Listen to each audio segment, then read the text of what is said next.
Exits are to the rear, to the right, and the left. Jerry, will you please call the roll? Robert Tolman, Here. James Mooney, Present. William Ball, Here. Jeffrey Riazzi, Here. Christine Della Rosa, here. Carol Kelder, here. Raymond McClary, Here. Scott Polston, Tim Wells. Here. Please rise for the pledge. I pledge allegiance.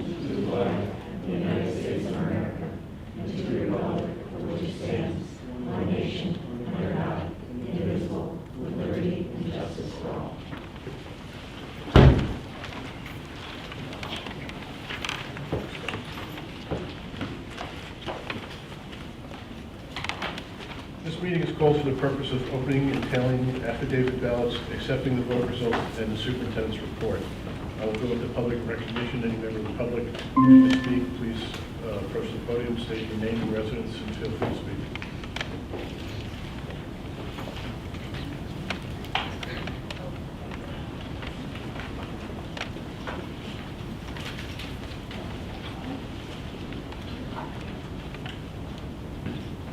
Hear me?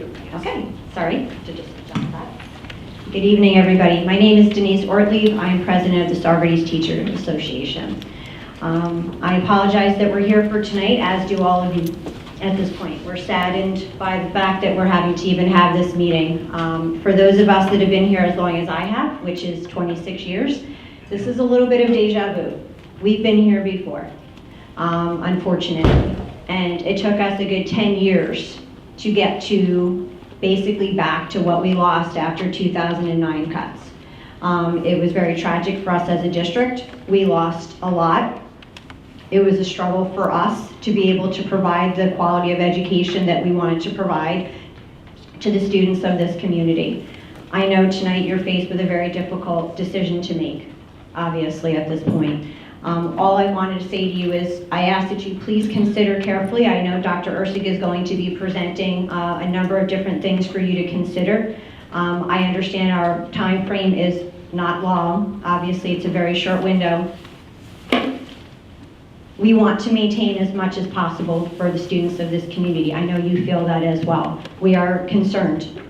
We're very concerned that we fought hard to get to what we've been offering, and the electives and the opportunities that we've been providing to these students now over a number of years were a long time coming for us, and we were so excited about what we've been doing here, and we're saddened at the prospects of what we might not be able to do now in the next several years.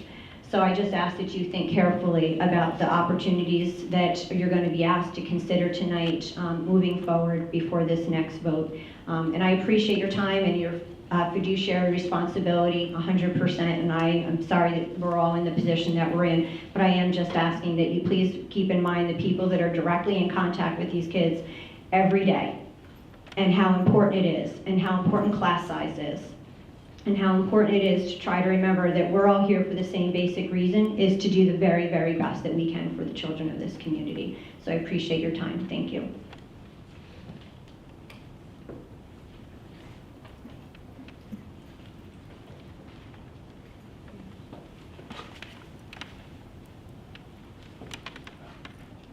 My name is James McTagg. Can you just pick up the mic? Oh, shoot, my bad.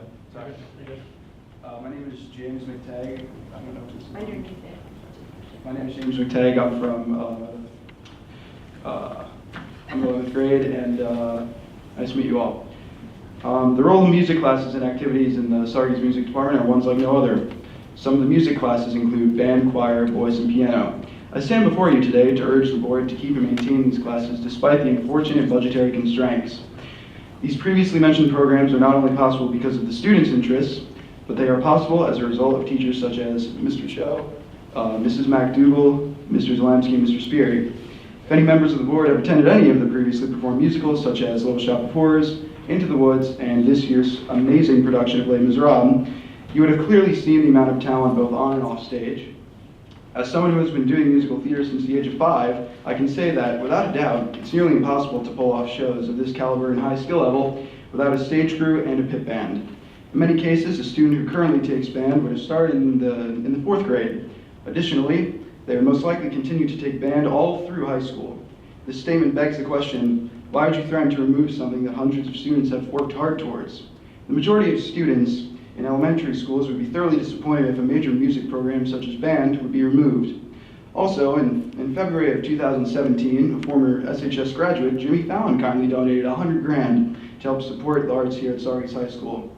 If music programs are discontinued in the near future, would the Saugerties Central School District be returning the $100,000 donation back to Jimmy, or would this include locking the doors to his music room that bears his name? On the district's home webpage, on their website, you will find the mission of the Saugerties Central School District. It states, quote, "We, the Board of Education staff, students, parents, and community share responsibility for meeting the needs of students living in a rapidly changing pluralistic society," unquote. So I ask you, is removing music programs such as band and/or choir meeting the needs of students? So we, the music department, respectfully request that the Board of Education keep all music programs in their entirety. Thank you for your time.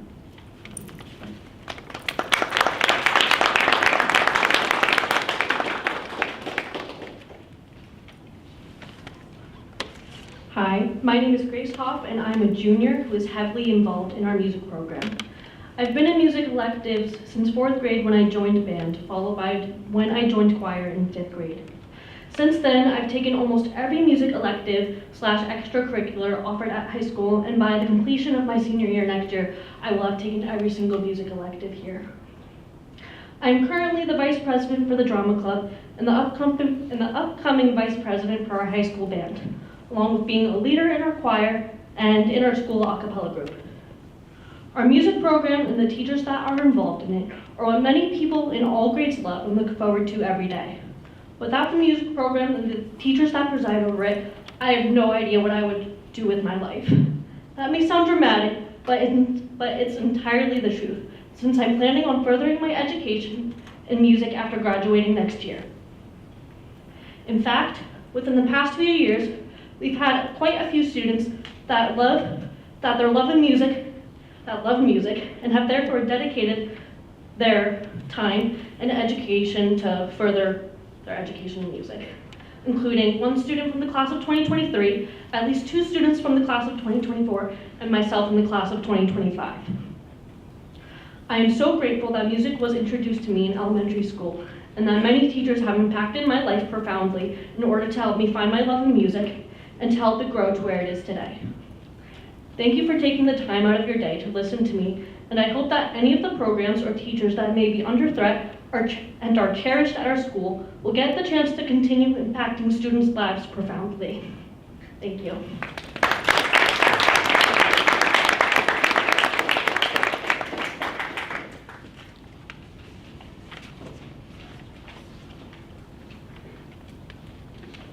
Hello, my name is Christopher Stokes. I am a sophomore at Saugerties High School. And I wanted to speak to you today because I heard a lot of things going around about people saying that the advanced French courses, that being the French courses from 4 and 5, are going to be cut. Now, I've heard my teacher speaking about how she will be looking for a new job as she works part-time and only teaches those 2 courses. I have been interested in linguistics and language from a very early age, and I first got interested into it once I started coding. You know, linguistics is really just the process of conveying information. Conveying information is the thing that holds civilized humanity together. Without this, many people would not be able to communally devise ideas, and, well, total communication would be broken down if people did not have the chance to practice linguistics and share ideas. So with languages in general, one big portion of it is it's the expression of new ideas. You're saying things that you've already said in different ways.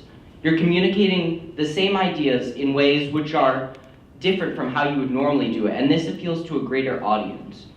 So I think language courses are very important, and if people would have to cut these, it would decrease their ability to communicate with others, and it would decrease their ability to have civil discourse. The French course is a very important course, and I believe that it should be kept the same way it is. Thank you.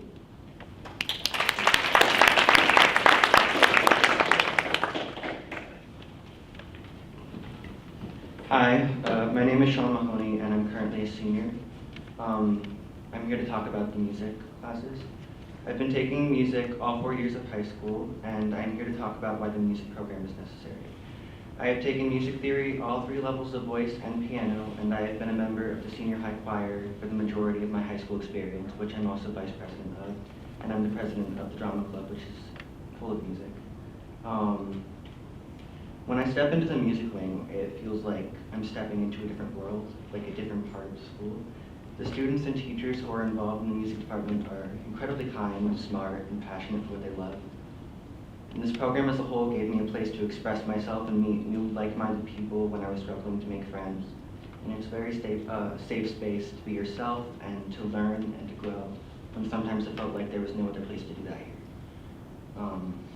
I believe that it is very integral for students to have a creative outlet, whether that be music or art. Playing in a band or singing in a choir really brings people together in a way that nothing else can.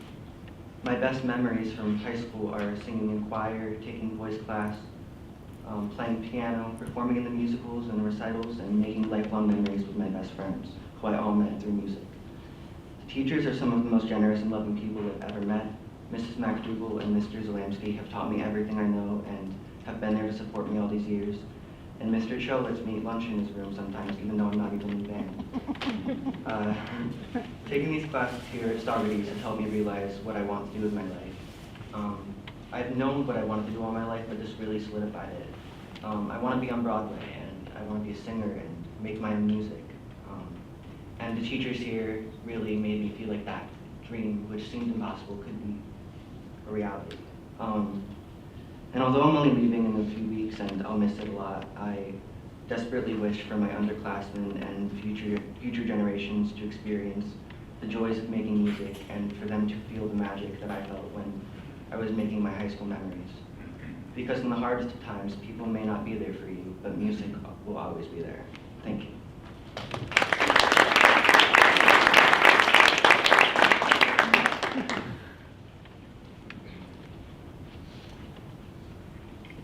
Hi, my name is Elizabeth Lee. Sorry. I kind of chose to speak a little last minute because I recently heard about the possibility of some of our art and music classes being taken from future students. And I came up here to say that I have taken many classes in music and art. I've taken choir my entire high school career. I took a voice class in the very beginning. I've been in art classes, I'm in ceramics, I'm in drawing and painting. I would not be the person I am today without the music classes that we have here and the art classes. And I chose to further my education in the art field because of these classes, because of these teachers, because of these people around me, because of the friends I've made in these places. And if there's a possibility that these could be taken away from future students that could thrive in these areas, could thrive, learn who they are, that hurts me internally. And it's so important to me that people are able to find themselves in these niches, and that's where I found myself, and that's where I am. and to take that away, I don't understand how you could do it. I've met all of my friends in these places. I went to Allstate for voice. I've gone to NYSSMA for choir, and I've competed like statewide for these things, and that's important. Like, I don't know. Sorry, I'm very unprepared, but I'm very upset. I just hope that you take it into consideration that how important it is for these students to have these programs and to be able to learn these important things that will further them in their understanding of life forever. Thank you for your time.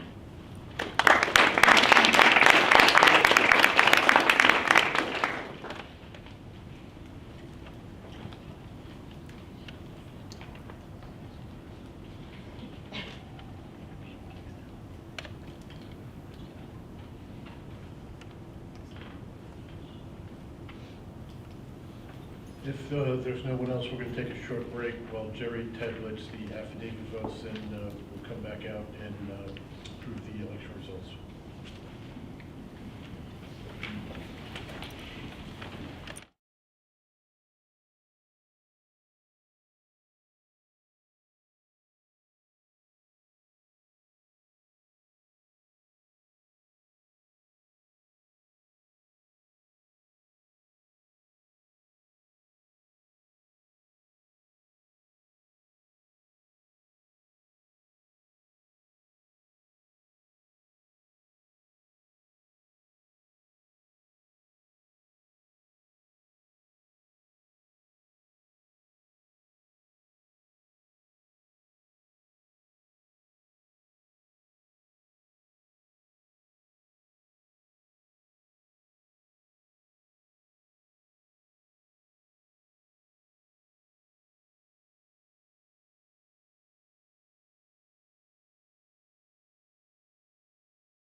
Ursick, you have the results?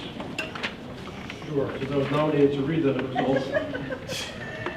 We did have 17 affidavit ballots, 6 were in support of the budget, 11 were not in support of the budget, for a grand total of 1,630 votes total, 940 votes for yes for the budget, 690 votes indicating no for the budget. In terms of candidates, I'm going to read them off in the highest order. So Michael Meyer received a total of 917 votes. Katie Emerson Haas received 896 total votes. Sakina Irizarry received 745 total votes. Marlene Emerson Butler received 689 total votes. And then Robert Tillman received 667 total votes.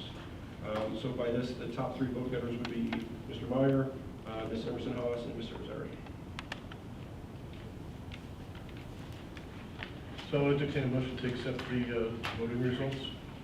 So moved. Moved by Mr. Gasky, is there a second? Mr. Hall? Discussion? None being heard, I'll call for a vote. All those in favor say aye. Aye. Dr. Ursick, you're on the budget presentation.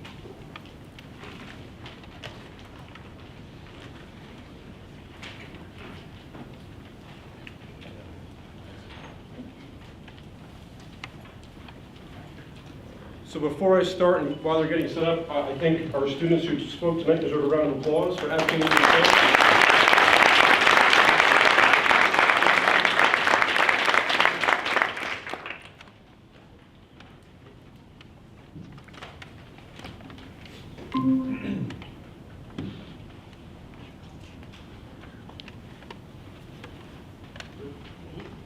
All right. So, because we were a handful of votes short, by handful I mean in the 30s, we have some options as a board and as a district to consider. So because we did not receive a 60% supermajority, we've got kind of 3 options. We'll just hold the microphone. First would be if we are able to put the same budget up for a second vote on June 18th. If that does happen and it does not receive 60%, then we would be going straight to contingency, which would be a reduction of $2.6 million. Option B would be to put up a revised budget for a vote on June 18th. Right, this could be above the cap, or it could go right to the cap, or it could be below the cap. And then lastly, we could go right to contingency right now, which I would not advise. I'm a fan of option B. Dr. Ursick, can I ask a question? Sure. You mentioned A, but B, if B doesn't pass, we go to contingency. Yes, thank you for clarifying that. Yes, we only get 2 votes, so after the second vote, you're going to contingency. Thank you for clarifying that. Yep. Clarify, if we put a revised budget that's at the cap, we only need 50%. Yep, that is correct. Thank you for asking those questions. So we are in a very short timeline. So next Tuesday, June 4th, we'll have to have a special board meeting to adopt the budget. We actually have to have our first public notice put out about the budget. June 11th, we would have our public hearing on the budget. We have to have our second notice put out to the public. And then June 18th would be the vote at 6 a.m. to 9 p.m. June 18th poses a little bit of a challenge for us. I'll talk about it in a little bit. But students are in session that day, and historically we have used our elementary buildings as polling locations. It will be a little bit challenging for parking, as well as kind of segregating voting spaces from the rest of the student population. So we'll have a conversation about that as well. And then the following week, June 25th, the affidavit ballots will be counted and the budget results will be accepted at that point in time. So every Tuesday in June, you know where I'll be. June 18th, polling locations. So as I said before, we currently use our 4 elementary schools. That is going to be challenging to segregate in terms of safety and security. A lot of our buildings we either use the cafeteria or the gymnasium, depending on where it is, in order to segregate it. And then parking at our schools is not ideal during the day, for sure. Ricardi's moving up ceremony is at night on that day, so that we might have to relocate that or reschedule that moving up ceremony if we do use our elementary locations. In the past, there has been conversations about one central polling location, so that could possibly happen on our secondary campus. It is a Regents exam day, so theoretically we could quarantine off our junior high gymnasium and go that route where we can block off parking back there so all the voting can take place at one central location. The other thing that comes up every year with voting is if individuals show up to the incorrect building.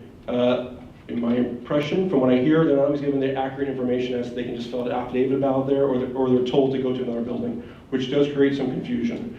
So one polling place may eliminate some of that confusion for that. As part of our exit poll, we did have a question in reference to that. The graphic on the screen there, which is very small, indicated that 67.2% said that one central location would have no impact on their ability to vote. 16.7% said it would impact, and then 16.1% that it may impact their ability to vote. So that does need to be a conversation that the board would need to have and come to an agreement on. If we do go with one polling location, there would actually be a resolution from the board to abolish the voting districts and just have one district for the purposes of this. If in future we did want to go back to the 4 polling locations, we'd have to reinstate them as well. Okay? Questions on that?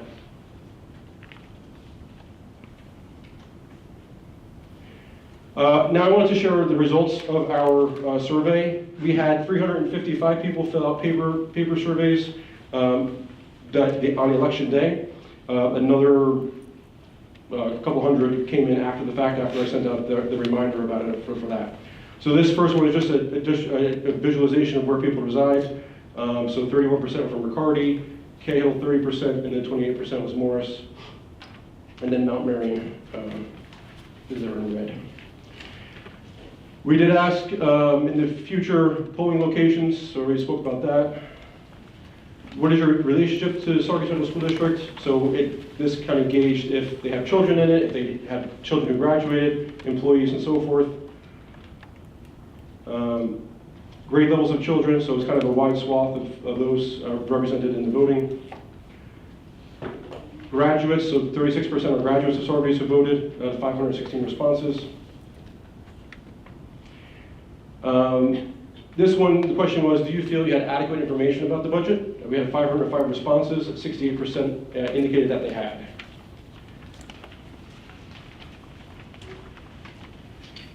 We also got 486 responses on the number of people who voted in favor of the budget, so 65%. So this tells us that the individuals completing the survey were more likely to vote yes than those that voted no.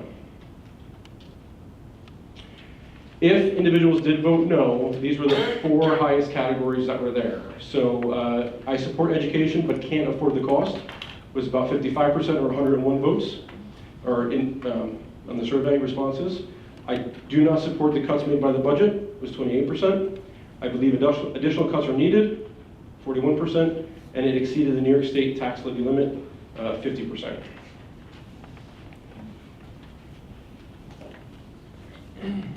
If you voted yes, here's the reasons why. The proposed budget met the needs of our students was the first one.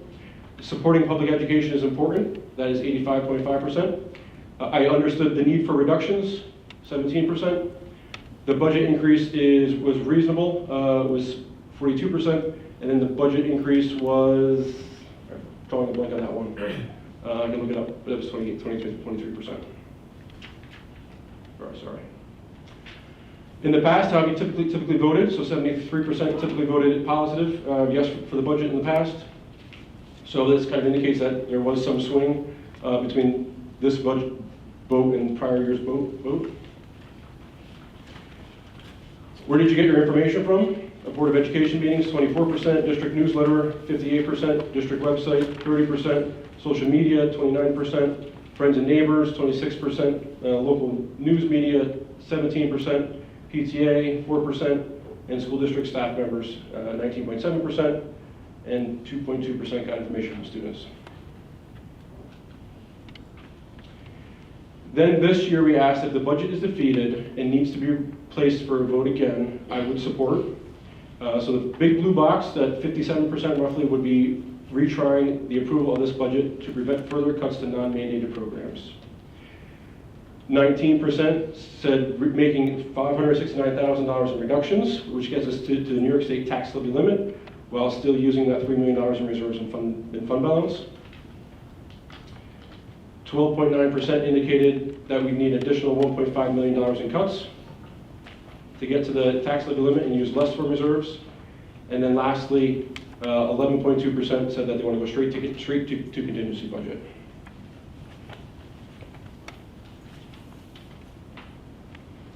And then the very last question on the survey was, in general, how do you grade the quality of education provided by Saugerties Central School District? 46.4% gave us a B. A was 21.5%. So definitely some area for improvement there. So that gets us to kind of this moment of time as to what steps we want to take, what options we want to move forward with. So you've seen this slide before, the simple majority with a 2% allowable tax growth factor, increase of 1.6 over last year, or the super majority, which had that $2.129 million. Revenue, if we do go with this, just requiring a 50% vote, simple majority, by going to the tax levy, this would have a total revenue and expenses of $76.5 million. All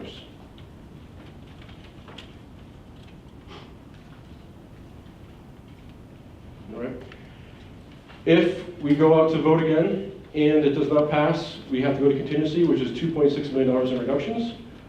What does that mean for students? Right, that's the reductions in non-mandated opportunities for students that you've heard our students talk about tonight, including pre-K, mental health supports, athletics, arts, music. No new equipment purchases, so we're hiring computers, technology, instruments. No capital outlay projects, so we would not be able to make more ADA compliant entrances at Riccardi Elementary School. And what does it mean for our community? Elimination of free public use of our buildings, elimination of non-essential equipment, elimination of non-essential building maintenance, and then possible elimination of armed security as well. Okay. These next couple slides I entitled May 21 budget reductions. So these are the items that we had already talked about reducing when we went out for a vote on May 21st. So this slide, everything you've heard me say before, this slide as well, all consistent with that. Now I'm going to share some possibilities for potential reductions if we do go out June 18th. If the board does elect to make additional reductions, here are some potential ones that I would be suggesting. So for technology replacements, we have some computers in our CAD lab that are scheduled to be replaced. We can delay that replacement.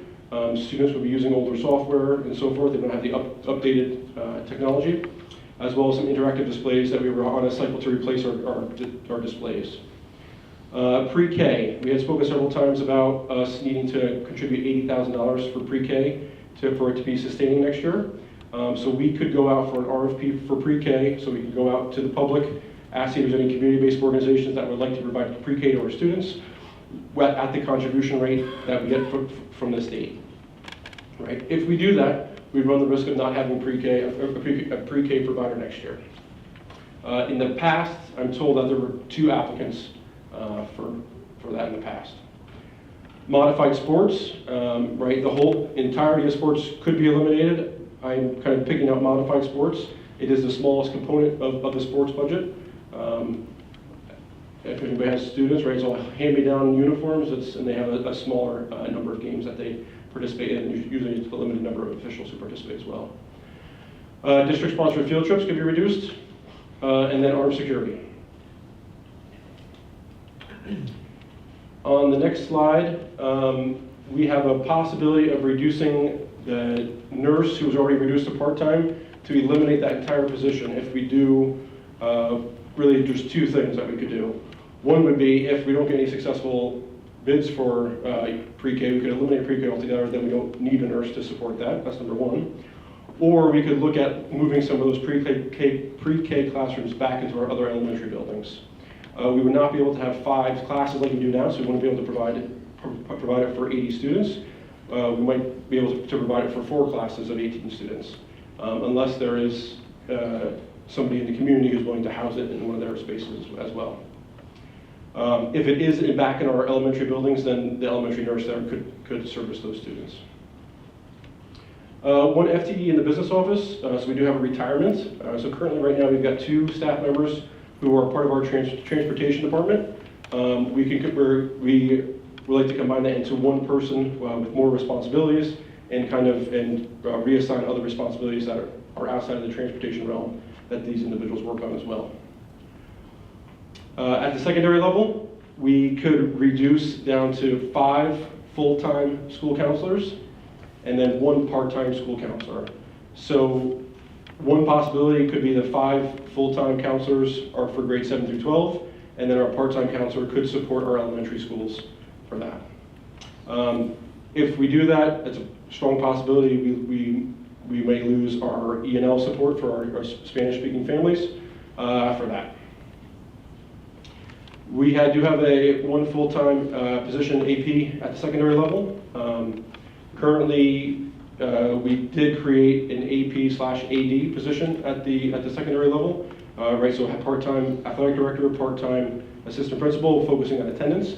So that individual has, as the position sounds, working with students, getting them back in school, going to PINS meetings and so forth, and carrying out those processes. So some of those processes will have to be reassigned to some other people, and we could look to having, as we had in the past, an agreement where it could be an STA member providing the AD services for that. Athletic trainer, we've spoken about athletic trainer in the past, not required.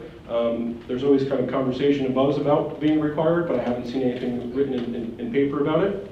But that is not a mandated position. Additional non-mandated TAs, right? So just to be clear, we've got certain staff, whether it be aides or TAs, who are required by a child's IEP, and then we have TAs that are not mandated by the child's IEP. Other reductions could be 1 full-time math teacher at the secondary level, 1 full-time social studies teacher, 1 full-time science teacher, and 1 full-time English teacher at the secondary level as well. Right? It's possible. Will it increase class size? Yes, it will. Will it eliminate some opportunities for our students? It will as well.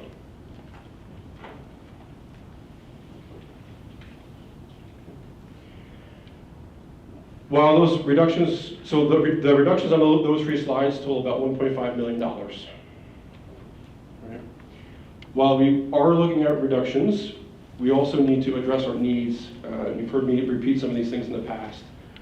So currently we have 3 technology teachers. We have one technology teacher retiring. We would like to capitalize on our talent in the district to expand our computer science offerings. A point for E&L teacher, we'd like to add based on our increased enrollment in that. We talked about last time adding a speech teacher, and a big part of this was driven by our students who are age 3, 4, and 5 who are not enrolled in school but do qualify for services. The amount of service providers in the county for speech are low, so this year we had a significant number of students not receive speech for a good chunk of the year. They recently found somebody in the past month or so, but if we do it, we can be reimbursed by Ulster County for providing those services. There's also a need for physical therapists, whether we have a part-time or a full-time. There's a need within our district right now to provide more services to students, and there's also that need for students who are age 3, 4, and 5 to receive services. So that could be another one that's offset through reimbursements.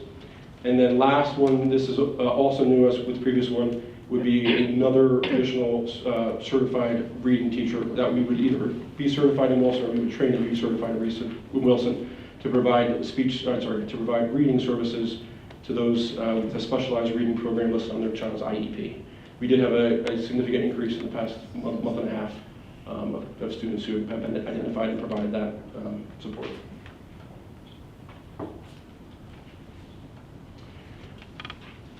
As always, we would like to have our capital outlay project to continue to update our buildings, our entrances at Riccardi. Right, if we do go to contingency, unfortunately, this would not be part of that year's budget then.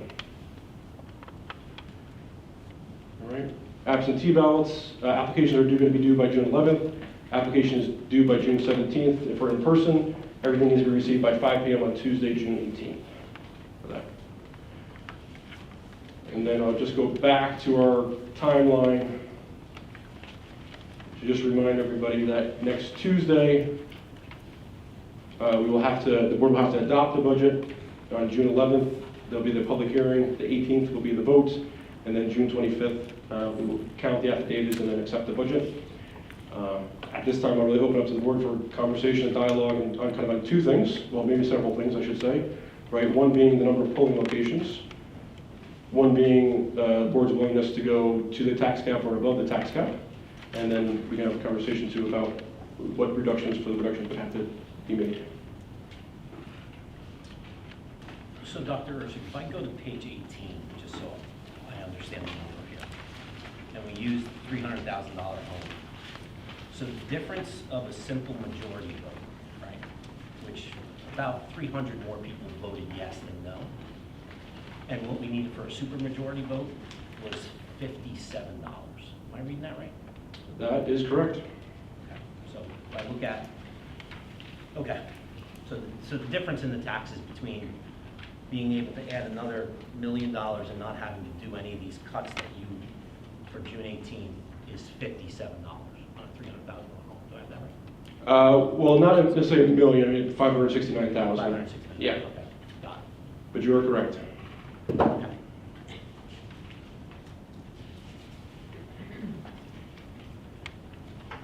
How much will we save dollar-wise by one polling place?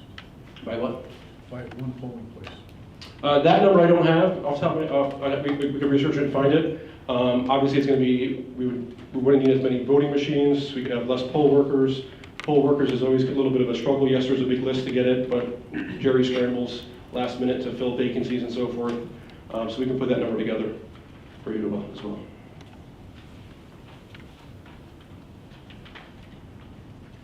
You asked for, they might have board members. The one polling place doesn't matter to me. I think if it comes down to trying to, from a logistics standpoint, there's a reason we do voting when there's nobody in school, and that's for ease of parking, it's for ease of people voting, it's for the safety of the students. We're not admitting people into a bunch of elementary schools with a bunch of students there. So I think having one polling place, if that eliminates all those logistical headaches and safety concerns for our kids, I'm fine with one polling place. And the biggest complaint I've heard, well, I shouldn't say big again, it's like the vote losing by 33 votes. You know, the handful of people who say they went to Riccardi and got turned around and didn't want to drive to Cahill because that's where they got told to go, and I understand that, but that one polling place eliminates all that. There's no reason you're either going to go vote or you're not going to vote. I'll weigh in on the voting thing, just because I know I was against reducing or eliminating the number of polling stations last year or a year ago. In this instance, I honestly think there are some pretty extraneous circumstances, extraordinary circumstances, right? We have a massive turnaround. We have all sorts of logistic hurdles that have to be countered, and you know, it just makes sense. So, for me, reducing from 4 to 1 centralized location in this instance is not at all going to be a challenge. I support that. And I'm sorry, Dr. I was keyed in on my $57. I had that stuff. So I didn't hear, you wanted on polling places? Polling place, if the board is willing to go to the tax levy limit above it, and when they stay below it, and then possible reductions. Well, I'll be real quick. I'm not in it, and I think that was the misconception that there would be a budget put in front of everybody tonight. I am not at all prepared to say, this is what I think we should cut, this is what we should cut. I need some amount of time to think about that. So I understand the cuts that are laid out for June 18th. That saying, I'm not saying I think there should be any cuts more. I come back to the $57 and the 33 votes that we lost by, and from a voter turnout perspective. So as I do, I'll give it due diligence and look at the cuts and look at the differences and listen to people in the community on what they want, but that's where I'm at. I'd be opposed to any further cuts in the budget. Since the budget failed by 35 votes, I'd like to see it put up again. But those people who spoke tonight regarding cuts to students, we'd have to look at their efforts to mobilize voters to come out and vote. I would hope every student over 18 is registered to vote. And we need more turnout. you know, if it fails and go to contingency, that would be a horror. We've been through there. So we're facing a horror if we reduce more cuts, and that doesn't pass and go to contingency. So I don't want to put the community or the employees through any more stress by saying, you know, there's enough people who've lost their positions already. If we go below the tax cap and we have other people in jeopardy that are going to lose their jobs, it's just a horrible thing to do, and I prefer not to do it. I agree with Mr. Tolan. I'd like to keep the same budget up for a second vote on the number of votes that we missed by. I gotta believe there's, you know, more than 35 people that value the education and all the programming that the students spoke to this evening. Talk to your friends. Get them out to vote. Excuse me, can you use the mics, please? No, we can't hear back here, and it's not being recorded effectively. Oh, sorry, yeah. Can you hear me? Yeah. So I'll weigh in on the polling place. I agree, wouldn't be, I'd be fine if we had to move to a single polling place. Again, I think it would logistically be easier. I think last year, it's not going to save a lot of money. If I remember last year, it was like $80,000 or something like that. So it's not a ton of money that the district will save doing the one polling place, but I think it will hopefully maybe alleviate some of the confusion of going to different polling places and getting turned back away or having to do affidavit ballots and whatnot.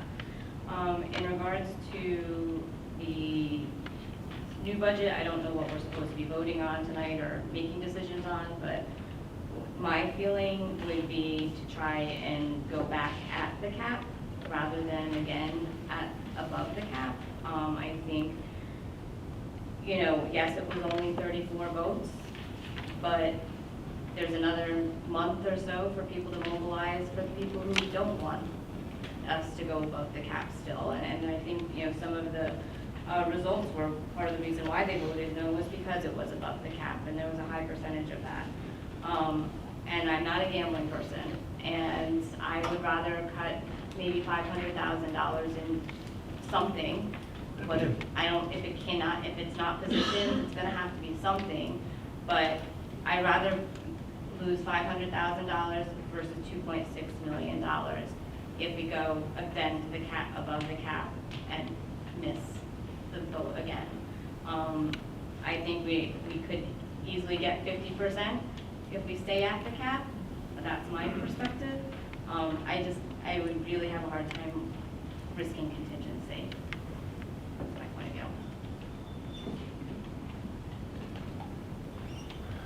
view. Can you clarify a little bit about the contingency plan? When we talk about just the 2.6 million in reductions, part of this budget was $3 million out of savings. Yes. That we wouldn't be able to do that either. So how do we only get the 2.6 million? Yeah, come on up so everybody can hear. We would still need to take a portion from reserves. Our revenue doesn't match the contingency. Okay. And so that's then everything on here plus more, right? That was, Correct. Everything listed there plus another $1 million. or $56, $57? $57. 57, okay. I support putting the budget back up as it is.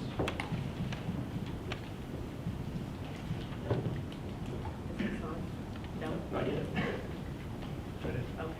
Is it on now? Yeah, It's on. Okay. I would also, weighing in as far as a polling place goes, I automatically go to dismissal at Riccardi School and think that would be a nightmare. Yeah. So I would say having, one polling place would be, more than appropriate. I kind of have to side on what Jeff said about not being ready to say whether or not, I would want to look at these and digest them, but I'm also like Christine, I'm not a gambling person, and I just worry that if we go above that tax cap and we don't get what we need, that we're going to have to go to contingency, and that's going to be catastrophic. So I wouldn't want to say, yes, I'm for something, or no, I'm not, without really considering, what it is that we can do. So as far as the voting, I'll make it short and sweet. I think the one poll is fine. As far as the budget, as much as I want to say put it back out there, my biggest concern is we end up with the austerity budget, basically, where we just lose so much. We're already going to be losing stuff as it is, and the last thing I want is for the music programs to not be there. For us to lose valuable teachers, valuable TAs, more than we need to. So I'm going to kind of, I'm not going to make a decision now, but I'm kind of on the side of where I am a gambler, but I'm not really willing to gamble with our kids. That's not really where I want to gamble, unfortunately. So I'm kind of with Carol and Christian here. Nope. Is that your dog? Your dog. So I'll there hasn't been, is this on? So I'll give it a try. There hasn't been a single meeting in the lead up to this budget presentation where I haven't stated affirmatively my support for what the superintendent was building, and that includes very early saying I think we should exceed the cap and we should try to do that, and certainly affirmatively stating in these board meetings that we had a budget that should be supported, and certainly hoping that our community would endorse that as well. Having said that, we have probably about 7 to 8% of eligible voters that voted in this election. And of those 7 to 8% of those voters, 30% of 7 to 8% filled out a survey. So, I'm probably not going to rely too much on the survey as a measure of where I think we should land. It's useful, just as I think these board meetings are useful, and we're thrilled to see people out here, but again, we're dismayed that it is only during these times of crisis that we do see people out here, because we've been having these qualitative conversations pretty extensively. With 1,630 people voting, I'm very concerned, even though we have the surveys, that we don't know what everyone's reason for voting no is. We maybe would like to think we know what people's reasons for voting no might be. And we'd like to think that there's going to be a groundswell of get out the vote, by June 18th, and our budget is going to pass. But in this kind of situation, what we also see, and I think it's pretty logical if you think it through, everyone's going to come out to vote a second time. And that includes the significant portion of the people that voted no. And it includes the people that didn't vote, a percentage of whom will vote no.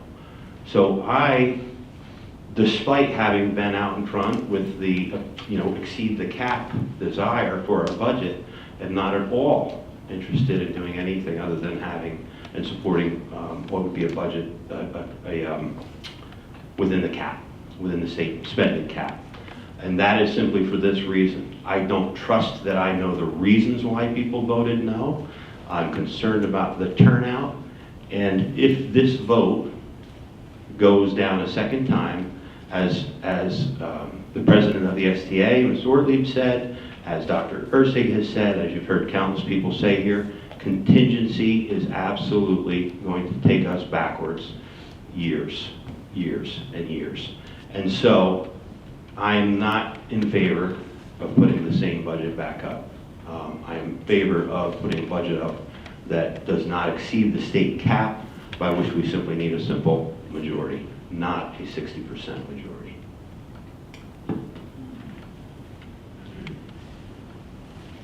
Mr. Mooney?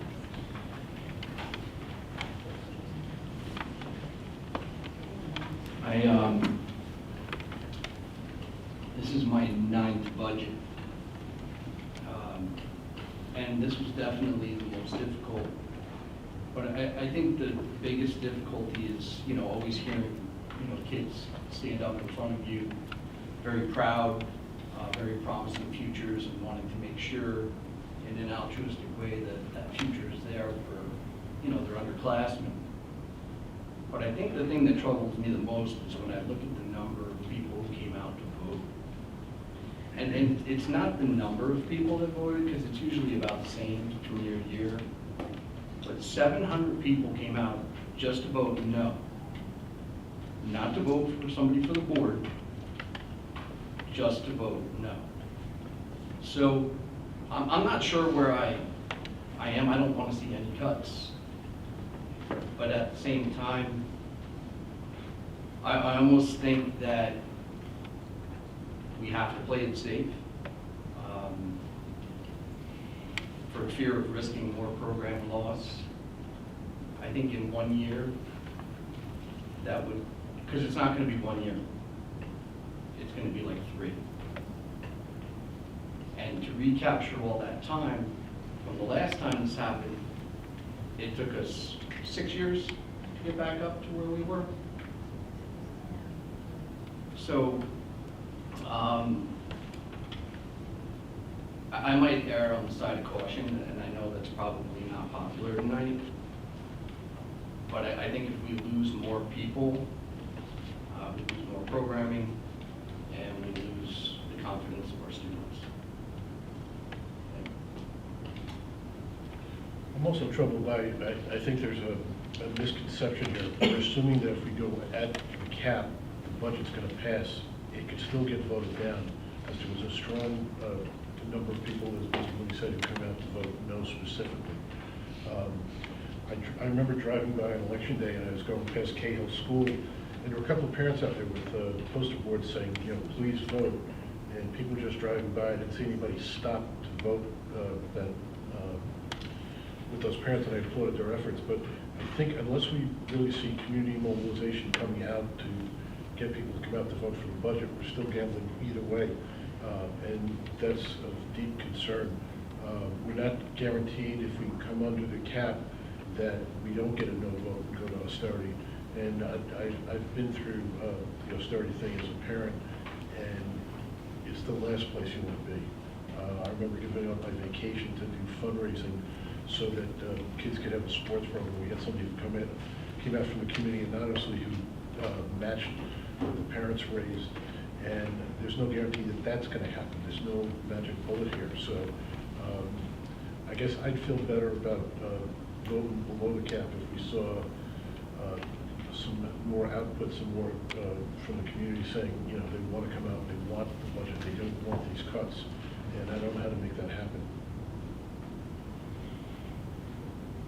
Can I follow up here? Sure. If we come in at the cap every year for the next 5 years, every year for the next 5 years are going to have to be cuts. So if we don't continually go above the cap for the foreseeable future, it's unfortunately going to be cuts every year. Right, I mean, I think that's being here. there will have to be some form of reduction, right? Because this year we're going to be, if we do go forward, you know, still using that $3 million of reserves, we're kind of borrowing from ourselves or using our piggy bank. So theoretically, I don't know how many years out it will have to be before we kind of get to a spot where we don't have to. But once again, as I shared in the past, part of where we are now is because in years past we didn't go to the tax cap. So we've, you know, because it's always your baseline for the following year. So then, okay, that's a lot louder, I'm sorry. So in the past, in these presentations in the past then, when you talked about us as a community needing to decide, it is also about the future cuts that we need to try to prevent by unfortunately paying as much taxes as possible to maintain now. Yeah, if I'm understanding you correctly, right? So I mean, there will be reductions next year and probably the year after, right, at the minimum. So if I wanted to keep everything the way it was, for the foreseeable future, we're going to have to go over the cap. I mean, if I remember the numbers it's hard to correctly, assume for future, but yes. if I remember correctly, coming in at the cap, we're still $1 million short just on contractual raises for teachers and TAs. So that $1 million short will continue until we can raise taxes enough to just cover that, without covering transportation, without covering other just regular cost of living increases. Right, so like a regular contractual increases with everything combined is right around that, like the percent increase each year. But, and then you add health insurance on top of that for another Yeah. $750,000? Well, no, that's kind of buried in there too. Is it, okay. So if we don't spend right now that, I mean, we're gonna have to spend $57 or more extra every year for a while. If you want to maintain more If we stuff. wanna maintain, okay, thank you. I guess, to Scott's point, if we try and come in at the cap for this budget vote, we can always next year try this again. Exceeding the cap, and maybe we'll get more community support next year if people know what we're going through now and if we, I guess, maybe better articulate what exceeding the cap means and means to the tax impact of the voter as well. 57 cents. $57. 57, That sorry, is the that's it. impact. So Yeah. we know the impact. We know it now. It's $57. We know it now, Right. but if we are able to articulate that in advance of the vote, you may get more support going above the cap the first time around and not be here again next year. So I agree that we probably need to try and get above the cap to sustain some of these programmings, but this year, I fear contingency and I fear austerity.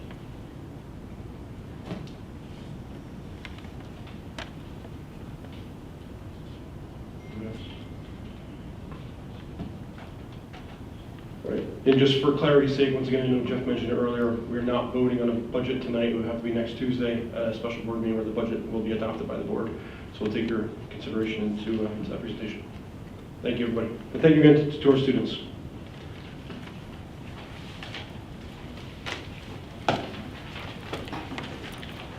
Thank you, Dr. Ursig. I'll entertain a motion to recess into executive session.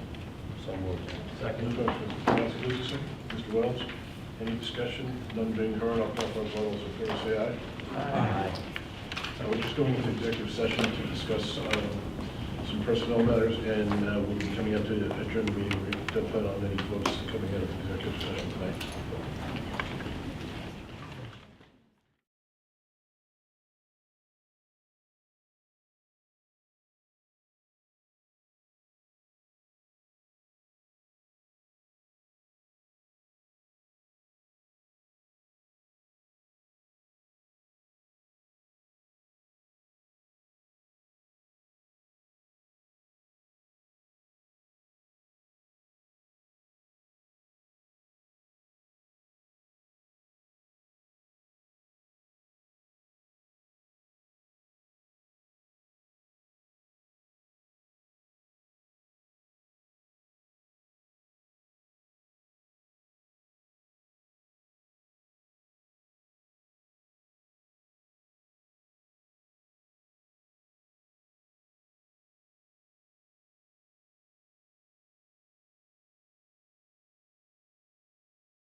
Yep.